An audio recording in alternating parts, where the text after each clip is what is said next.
I still remember the first night of my marriage like it happened yesterday. There was no romance, no candlelight, no whispered promises, just a contract. Ethan slid the papers across the table with that same cold, sharp look he always wore around me. 3 years, he said flatly. We both get what we want, nothing more. I nodded. Because what else could I do? My mom's medical bills were drowning me. And this man I'd loved in silence since I was 16 was offering me a lifeline. But the cost of that lifeline was my pride, my heart, and maybe even my soul. From day one, he made it clear. I wasn't his wife. I was a placeholder, a convenience, maybe even a mistake. I can still hear his voice from that night. Emily, don't you dare fall in love with me. Don't make this harder than it already is. I laughed. But it wasn't because anything was funny. It was the kind of laugh you give when something inside you quietly dies. For 3 years, I tried to hide how much I loved him, and for 3 years, he chipped away at what little strength I had left. Sharp words, colder silences, nights spent in separate rooms. I thought maybe I could endure it. Maybe my quiet devotion would mean something someday. But then she came back, Claire, his first love, the one he could never let go of, and suddenly, I wasn't even a placeholder anymore. I was nothing. That was the night I told myself, enough, enough waiting, enough hoping, enough bleeding for a man who never once looked at me the way I looked at him. The truth is, my story with Ethan didn't start with a contract. It started in a high school classroom, on a rainy morning I'll never forget. I was the new girl, awkward, tongue-tied, terrified of speaking in front of people. When the teacher called on me to introduce myself, my throat closed up. My name, something so simple, got stuck like a stone. The whole class laughed, their whispers sharp and cruel. And then he walked in, Ethan Williams, late as always, rain dripping from his hair, backpack slung over one shoulder like he didn't care about anything. He didn't even glance at me. Not really. But his timing saved me.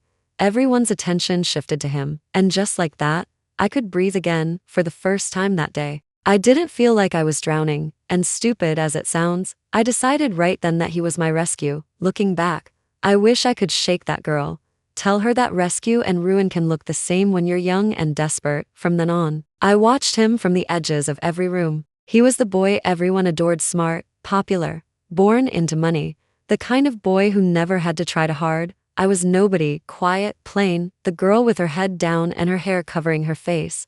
I thought if I looked small enough, maybe no one would notice me. But I noticed him. Every laugh, every game on the basketball court, every girl hovering around him like moths to a flame. And then one day, he noticed me too, or at least, he made it seem like he did.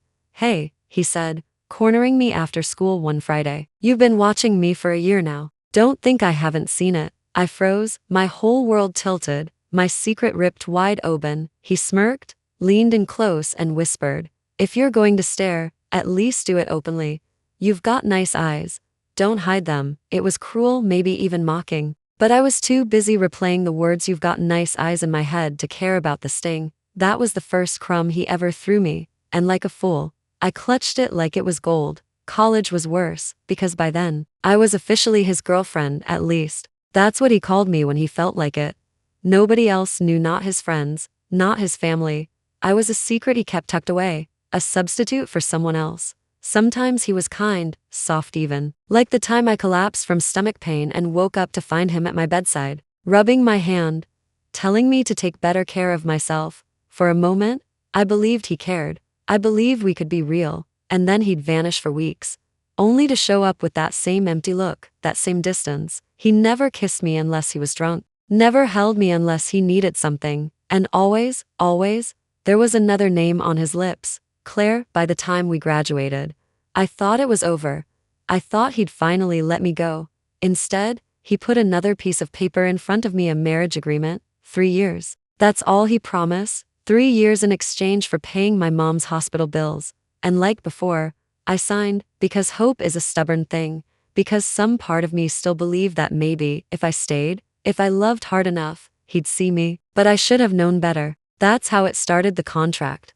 The cold nights, the quiet tears, and just when I thought I couldn't take another day of being invisible, she came back, Claire, and with her return, everything I'd endured, everything I'd given, came crashing down around me. When Claire came back, it was like the whole air around him changed. I'd heard her name for years, whispered between his friends, drop like a shadow into conversations he thought I couldn't hear. She was the first love, the one who'd broken his heart, the ghost I could never compete with. The night I finally saw her, it was like standing in front of my own replacement. She was beautiful, soft-spoken, gracious, and the way Ethan looked at her like she'd hung the moon stabbed through me in a way I'll never forget. We were at his parents' house for dinner. His mom was thrilled, practically glowing as she held Claire's hands. "When did you get back, sweetheart?" she asked warmly, and me? I sat there like a stranger in my own life, clutching my water glass, waiting for Ethan to at least acknowledge me, to stand by me. Instead, he cleared his throat and said, "Mom, I'll be divorcing Emily soon," just like that. No warning, no conversation. He threw me away with one sentence, in front of his mother and the woman he truly loved. I wanted to scream. I wanted to tell him about the baby, the tiny heartbeat growing inside me that he didn't even know existed. But the words stuck in my throat, because deep down, I already knew the truth.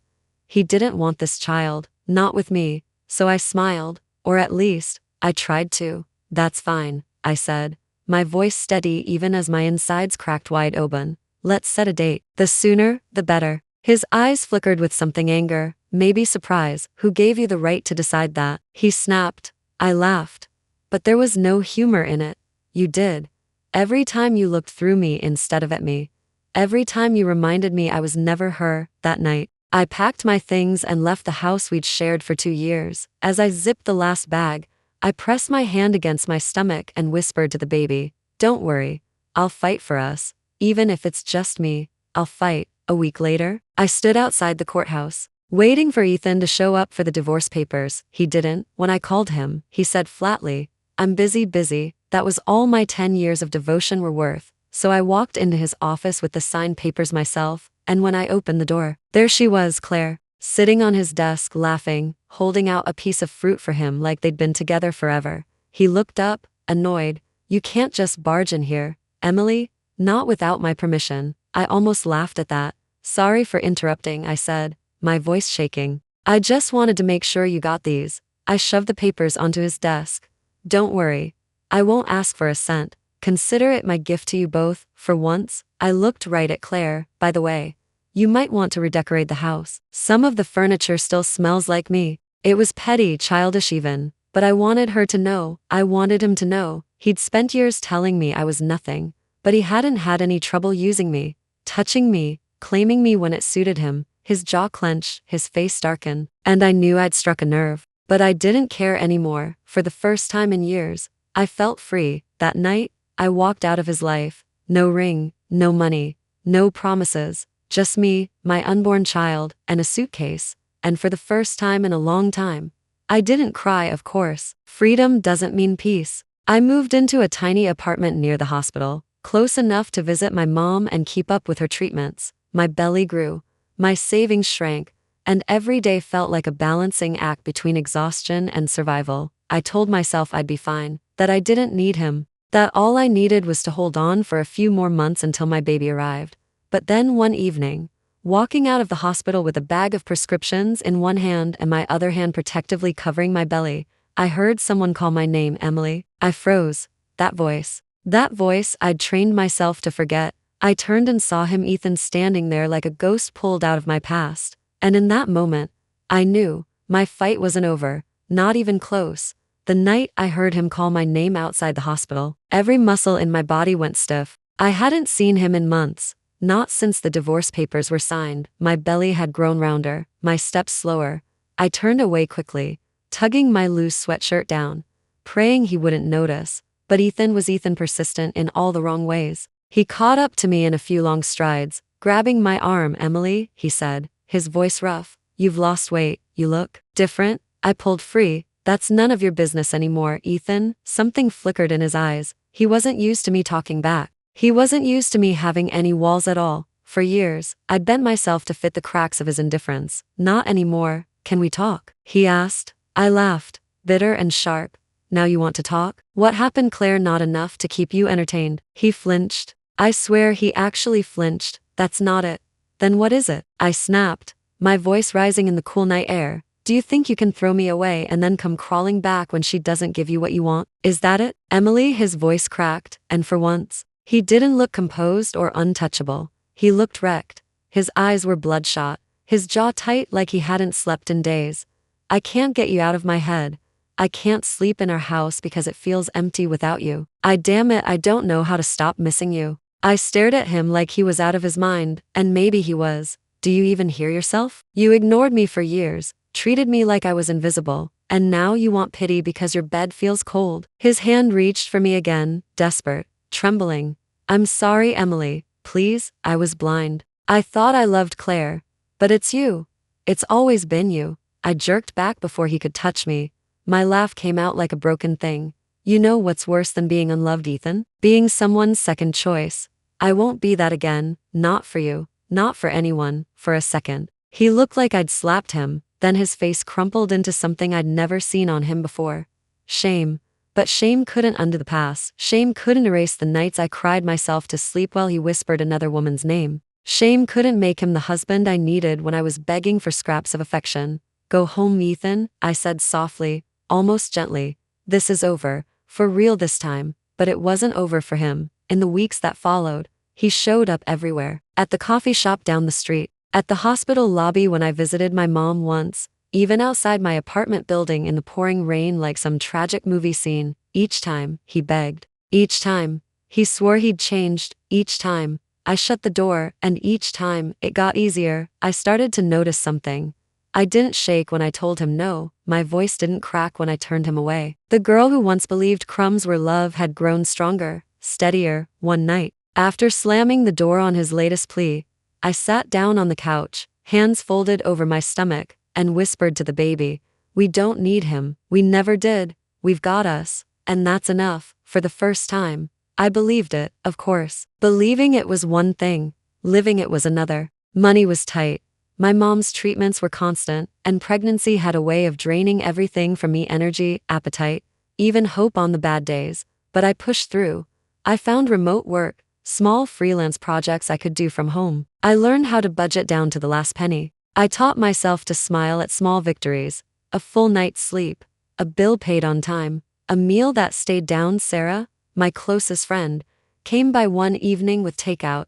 She looked at me, belly propped against the kitchen counter as I balanced the checkbook, and shook her head. You know, you're stronger than anyone I know. I almost laughed. Strong? I feel like I'm barely hanging on. Yeah, she said gently, but hanging on is its own kind of strength. Her words stayed with me long after she left. For years, I defined myself by Ethan, by his moods, his choices, his crumbs of attention. Now, piece by piece, I was learning to define myself by something else: resilience. And slowly, I began to imagine a future that wasn't built on him at all.